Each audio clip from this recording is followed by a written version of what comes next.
આપ નેતા Gopal ઇટાલિયાએ Facebook live થઈ ગુજરાતની જનતા અને કાર્યકર્તાઓને એક સંદેશ આપ્યો છે।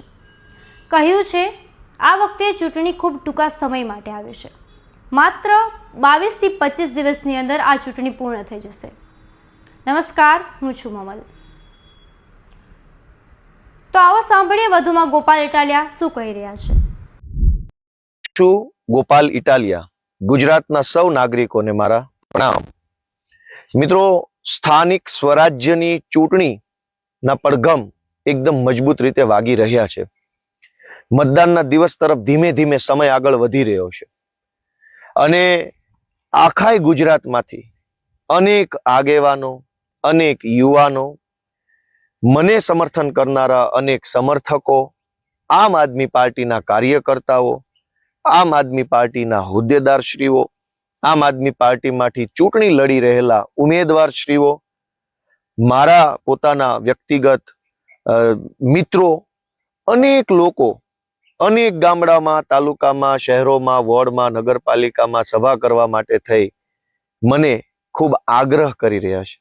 એ બધાનો આગ્રહ, એ બધાની લાગણી હું મારા માથા ઉપર રાખું છું, મારા દિલમાં રાખું છું, સ્વીકારું છું। પરંતુ મારી એક વિનંતી છે આપ સૌને કે આ વખતે ચૂંટણી ખૂબ ટૂંકા સમય માટે આવી છે। આ વખતે ચૂંટણી માત્ર 22-25 દિવસની અંદર પૂરી થઈ જવાની છે, એટલે અત્યંત ઓછા દિવસમાં ખૂબ જાજી જગ્યાઓએ જઈ અને ચૂંટણી પ્રચાર કરવો પડે તેવી પરિસ્થિતિ છે। અને આ પરિસ્થિતિમાં હું પોતે ન પહોંચી શકું એ બાબત સ્વાભાવિક છે। અને ઘણા લોકોએ ખૂબ આગ્રહ કર્યો કે અહીંયા તો આવવું જ પડશે, પણ બધે જઈ શકાતું નથી। એ એક મર્યાદા છે, સમયની મર્યાદા છે, ટ્રાવેલિંગ કરવાની, મુસાફરી કરવાની મર્યાદા છે, જ્યાં સમય આપ્યો હોય ત્યાં સમયસર પહોંચવાની એક મર્યાદા છે।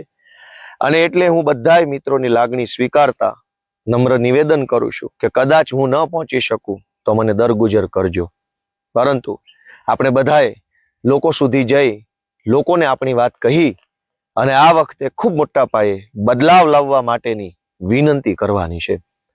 ઘણા વર્ષો પછી પહેલી વખત ગુજરાતની જનતાને સ્થાનિક સ્વરાજ્યની ચૂંટણીમાં નાના પાયે મોટો બદલાવ લાવવાનું એક પ્લેટફોર્મ મળ્યું છે। આમ આદમી પાર્ટી વર્ષોથી નગરપાલિકાઓ અને તાલુકા પંચાયતોના વહીવટ જોઈએ તો રીતસરના લોકો થાકી ગયા છે, કંટાળી ગયા છે। એક જોતા લોકો હિંમત હારી ચૂક્યા છે કે હવે કોઈ રાજકારણીયામાં આપણને રસ નથી।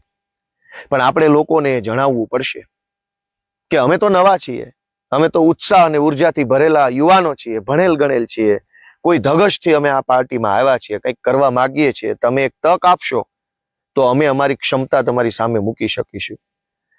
કેટલાય વર્ષો સુધી અનેક નગરપાલિકાઓનો વહીવટ ખાડે ગયો છે અને ગુજરાતની લગભગ મહાનગરપાલિકાઓની હાલત જોવો તો ચોમાસામાં પાણી ભરાય, બારે માસ ગંદકી હોય, રોડમાં બારે માસ ખાડા પડેલા હોય, સાફ સફાઈનો અભાવ હોય, કોઈ સિવિક સર્વિસ ટાઈમસર મળે નહીં, નગરપાલિકાઓની હાલત આ છે, સ્ટાફ ન હોય, અધિકારી ન હોય, કોમ્પ્યુટર ન હોય, પ્રિન્ટર ન હોય।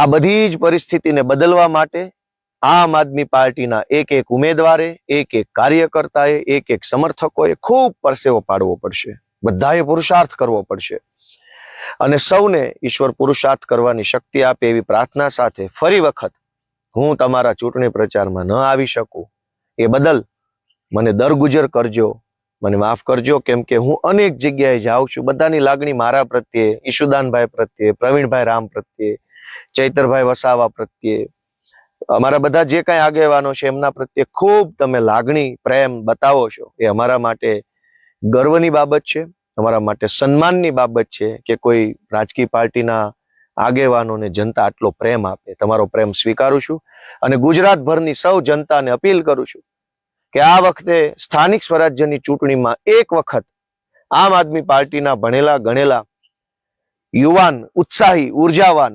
ધગશવાળા યુવાનોને તમારા આશીર્વાદ આપો, ઝાડુનું બટન દબાવો। તાલુકા પંચાયતમાં, જિલ્લા પંચાયતમાં ઝાડુનું બટન દબાવો, નગરપાલિકા અને મહાનગરપાલિકામાં 4 વખત ઝાડુનું બટન દબાવી અમારા સૌ ઉમેદવારોને આશીર્વાદ આપો એ વિનંતી સાથે જય જય ગરવી ગુજરાત। ગોપાલ ઇટાલિયાની વાતથી તમે કેટલા સહેમત છો, શું વિચારો છો, કોમેન્ટ કરીને અમને જરૂરથી જણાવજો। અત્યારે આપણે બસ આટલું જ, ધન્યવાદ।